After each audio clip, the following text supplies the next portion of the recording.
E para esse assunto sobre artes marciais, eu tenho o prazer de receber o mestre Roberto Balduzzi, que é faixa preta em karatê e outros tipos de luta.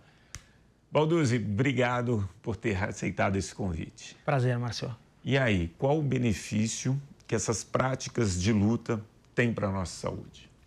Para a saúde é o benefício do exercício. Então, todos os benefícios que o exercício traz, a arte marcial vai trazer, seja ela qual for. Algumas vão privilegiar mais o aeróbio, algumas vão privilegiar um pouco mais a força, mas para a saúde física, né, biológica, todos os benefícios do exercício vão retornar com as artes marciais.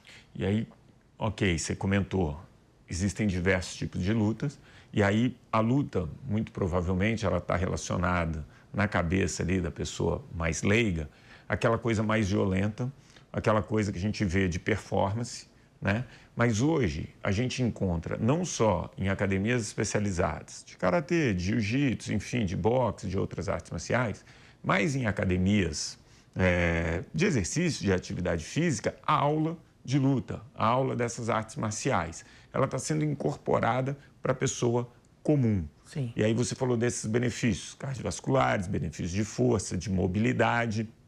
Como que essas aulas são planejadas ali nessas academias para pegar pessoas que não têm nenhuma base de luta?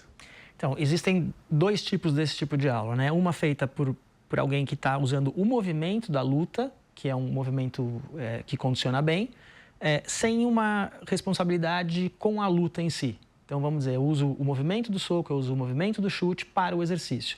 E um outro movimento nesse sentido é do professor de luta, que expande a arte marcial para trazer todos os públicos. Então, o idoso pode ir lá sem nenhum objetivo de competição, sem nenhum objetivo de bater em ninguém, até aprende a se defender um pouco melhor e tal, mas ele traz para o caminho da luta a pessoa, o leigo, né?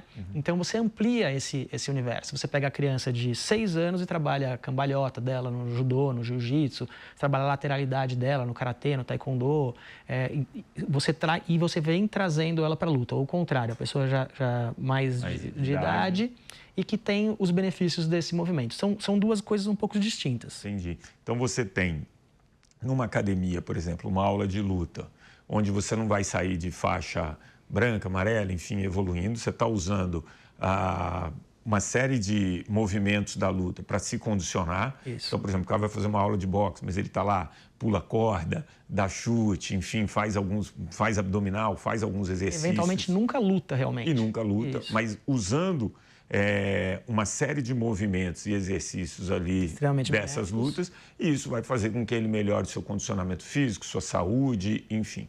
E você tem uma outra vertente que, independente da sua idade e de você querer competir ou não, você vai evoluindo dentro dessa arte marcial. Então, pode ser uma criança de 6 anos, eu que já sou mais velhinho, eu entro lá, vamos supor, no karatê, e vou começar a ir evoluindo dentro dessa arte marcial, o que também vai me trazer esses benefícios do condicionamento físico. Sem dúvida. E tem aí, quando a gente vai para o caminho da arte marcial, né, realmente para as faixas, a evolução de faixas e tal, você tem a motivação, você tem a relação com as pessoas, você tem o primeiro benefício enorme, que é a confiança, que é o que daí vai evitar essa violência, que foi a sua pergunta inicial, né?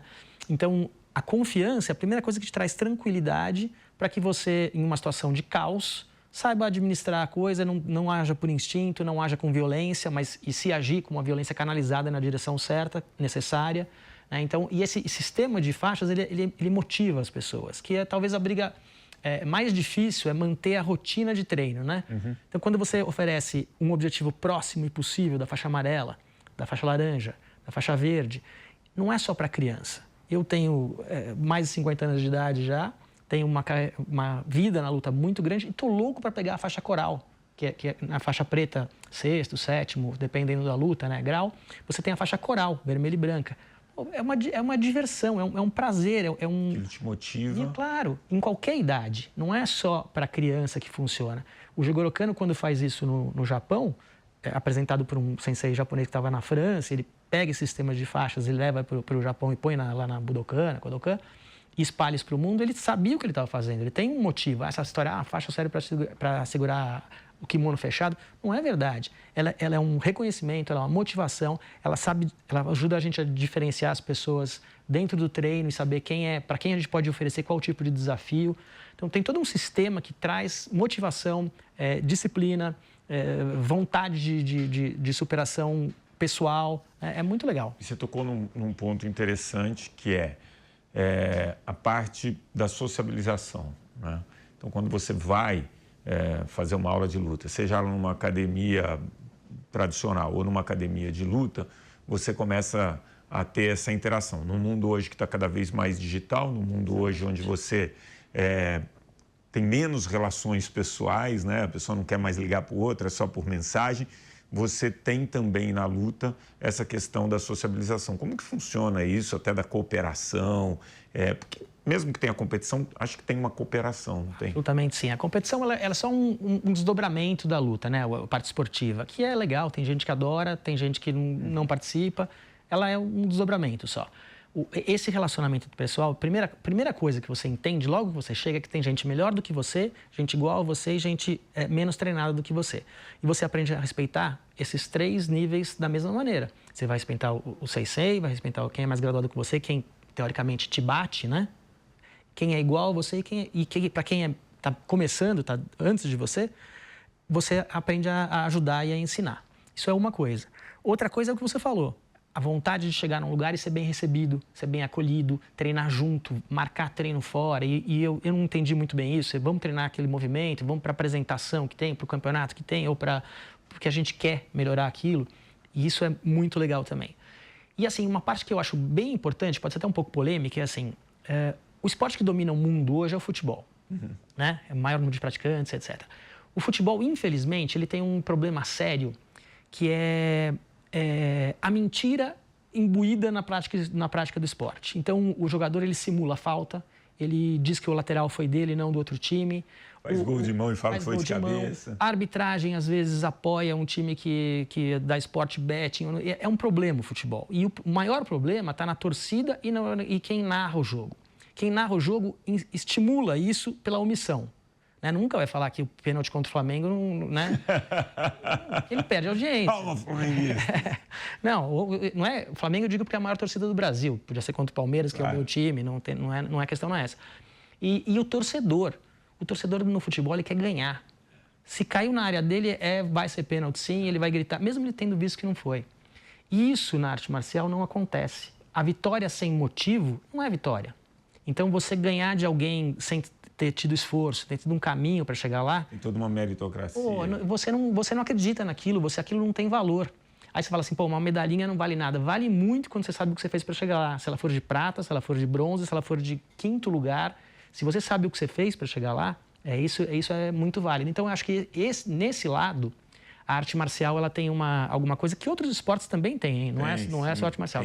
Você tem outros esportes que isso... E mesmo o futebol, a gente tem bons exemplos dentro do futebol, né? O Cristiano Ronaldo, raros, mas bons exemplos. Porque é uma questão cultural mesmo.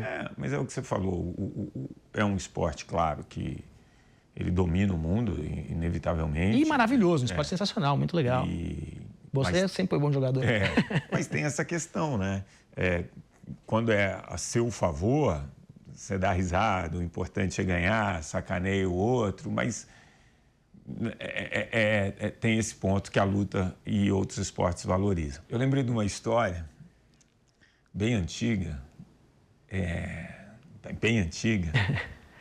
Eu estava num carro atrás e tinha um amigo meu, não sei se vai lembrar desse meu amigo, e ele estava no carro da frente e aí alguém buzinou, ficou nervoso e queria brigar com ele de qualquer jeito, encostou. Aí esse meu amigo, ele desce do carro para conversar com o cara, só que ele estava de kimono. Aí o cara, não é bem assim, veja bem, vamos deixar para lá. Lembra dessa história? Absolutamente sim.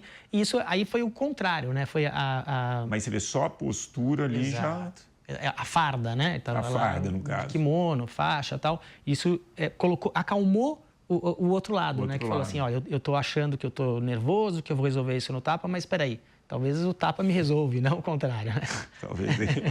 E aí a gente falou muito desse benefício, claro, a atividade física traz esse benefício para o nosso corpo e hoje nunca se falou tanto em saúde emocional.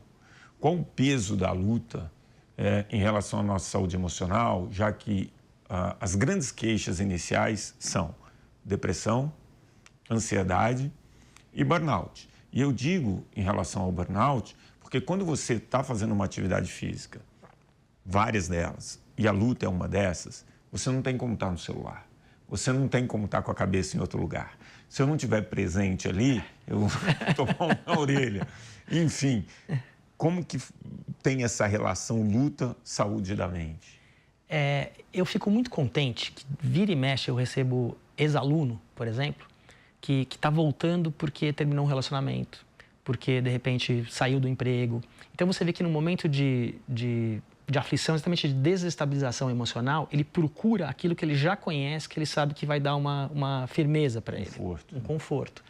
Ele sabe que aquela disciplina, aquele treino constante, aquele esforço dele, que aquilo vai construir uma verdade. Aquele grupo. E estabiliza. E é um processo que ele sabe que não é imediato, não é rápido, mas que também que vem logo, que preenche logo, e um preenchimento verdadeiro.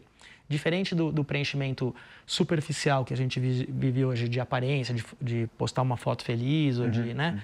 Ele traz uma coisa que é a verdade da situação. Isso traz uma estabilidade muito grande. Então, tem muita gente, assim, hoje as pessoas gostam das coisas muito rápidas, né? Sim. E aí o remédio para dormir, o remédio para acordar, o remédio para ter fome, o remédio para ficar triste, o remédio para ficar feliz. O remédio para ficar mais forte, o remédio para ficar mais magro. E para ficar mais magro, exatamente. E o caminho não deveria ser esse se você quer que ele seja duradouro, permanente, que isso traga para você realmente uma verdade. Não é à toa que todas as artes marciais japonesas têm o do no final, o judo, karate do, kendo, aikido. Esse do é caminho. Caminho significa comecei hoje e não termino. E vou indo. Na verdade, não só um caminho em linha reta, mas um caminho que vai abrindo suas possibilidades, né? Então, você vai aprender uma técnica hoje, amanhã você vai aprender essa técnica e quando utilizar ela, depois como melhorar a velocidade dela e combinar ela com outras técnicas, e depois. Então, é um caminho que toma essa direção. E isso preenche você. Isso te ajuda muito.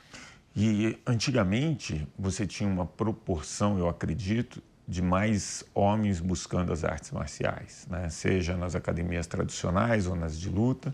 E hoje eu percebo que são mais mulheres, principalmente, não sei em academias de luta, que eu não frequento, mas quando eu entro numa academia normal e vejo uma aula de luta, eu vejo 80% no mínimo de mulheres. Por que tem essa busca aí da mulher só pelo condicionamento físico ou tem a ver também com esses outros aspectos da luta que você falou?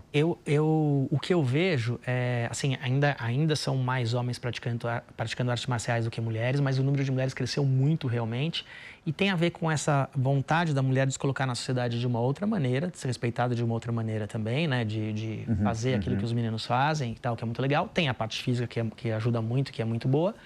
E tem também o fato das lutas terem tirado o caráter simplesmente de combate. Então, não é o tempo inteiro um batendo no outro. Não é mais sobre isso. Você aprende a técnica, eu aprendo, a gente treina junto, eu te ensino a melhorar essa técnica. Então, eu permito que você faça a técnica em mim, que você aplique ela. E acho que isso também traz mais esse público feminino que não quer estar sempre com o olho... Aliás, ninguém quer, com a boca estourada, com o olho... A não ser que você seja um atleta de competição de altíssimo nível, de MMA e tal, e aí você tem que estar sujeito a isso. Mesmo essa turma faz hoje o que se chama de sparring light, que traz muito benefício para a luta de MMA, por exemplo. O que é o sparring light? É eu fazer com você como se você fosse uma criança, você faz comigo como se eu fosse uma criança, a gente troca em velocidade, a gente troca em intensidade, mas a gente não troca em contundência, em estrago, né? Uma vez falaram assim, mas tem uma pauta para você falar sobre desestressar. E a gente vai fazer você escalar uma montanha. Eu falei, pô, eu nunca escalei, eu vou ficar mais estressado. Não, isso é ótimo. Não pode ser ótimo. Aí eu peguei e fui. E isso durou 2 horas. Chegou lá em cima, eu falei, a melhor coisa para desestressar. Sério, cara, porque você fica tão preocupado em achar um espaço na rocha e o amigo te ajudar e você não quer cair, por mais que tenha as coisas de segurança, que você realmente, aquilo que estava te afligindo, aqueles pensamentos que te deixam mais estressados, eles acabam indo embora. Na luta, isso também acontece?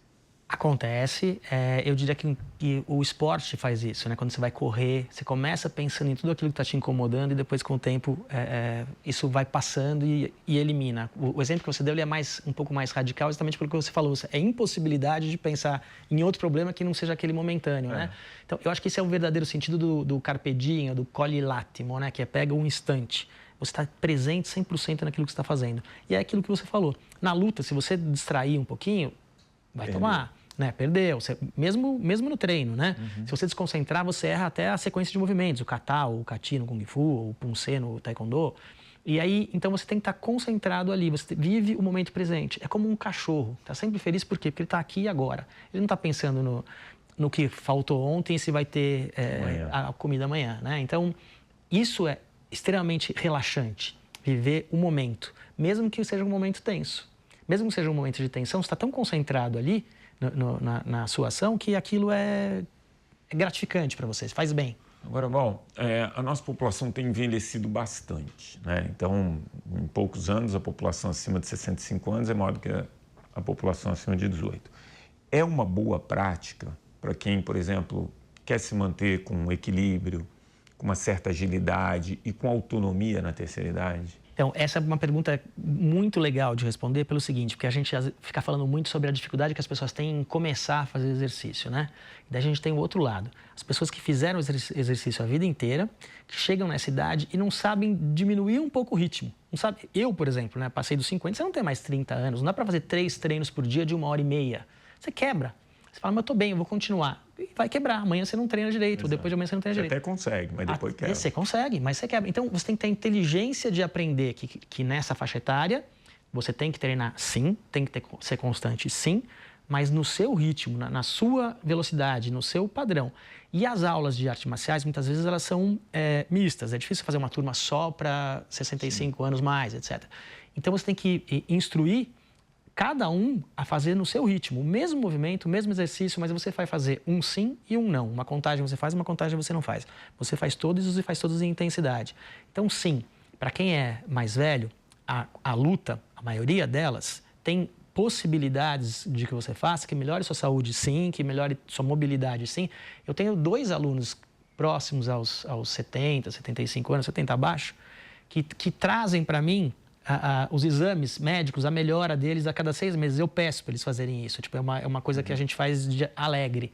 E você vê o retorno disso, né? Densidade óssea, sim, melhoria da circulação e etc. Eu te perguntei isso porque quando eu tive ali, por exemplo, na Coreia do Sul, né? O que eu reparei?